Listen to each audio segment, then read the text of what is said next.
But with these things, which color of light is it predominantly? It's almost only blue. Thankfully, you can now get, like, there's one I use called F-Lux. I think that's what it's called. So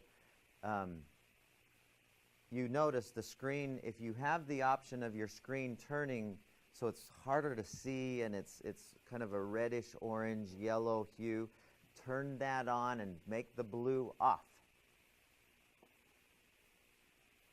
Because that's something we've never had ever in all of our history is blue light late at night.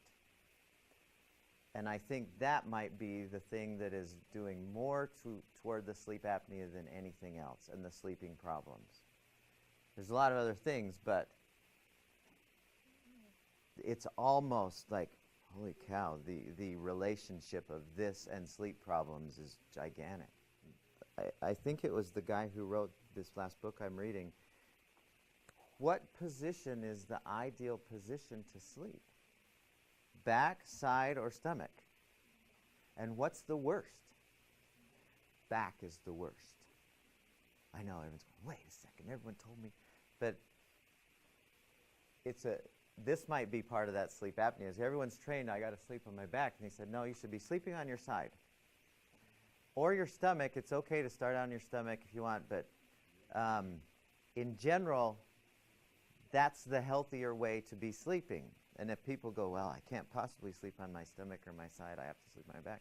Fine, go ahead. But I don't care. The experts are saying, yeah, it's on your side or on your stomach really is, and it's not as good to sleep on your back.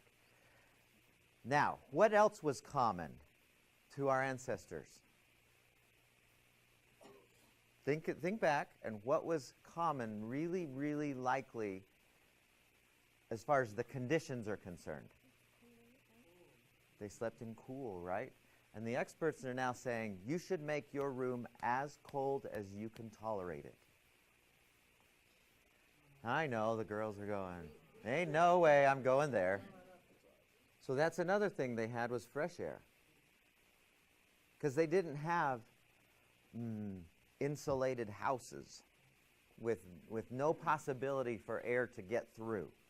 They slept where they had fresh air. Now, I'm not saying, okay, now you got to do all these things, but if we have sleep problems, and to my mind, if you have a sleeping problem is if it takes longer than 5 minutes for you to fall asleep, and if you don't stay asleep all night, and if you don't remember your dreams, that there's something that can be improved with your sleep. And you're not waking up going, yeah, I've got this day.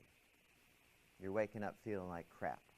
You know, it's okay if you don't, I don't care if you do it or not. But if you're not feeling really, really great and getting really good sleep, then we need to hack it a little bit. You remember that you had dreams. I know guys who, like I have one friend who, he's a pilot for Delta Airlines, but his health is just the craps. I mean, he's got everything wrong with him. And he'll sleep for like 3 or 4 hours a night. And he says, I never have dreams.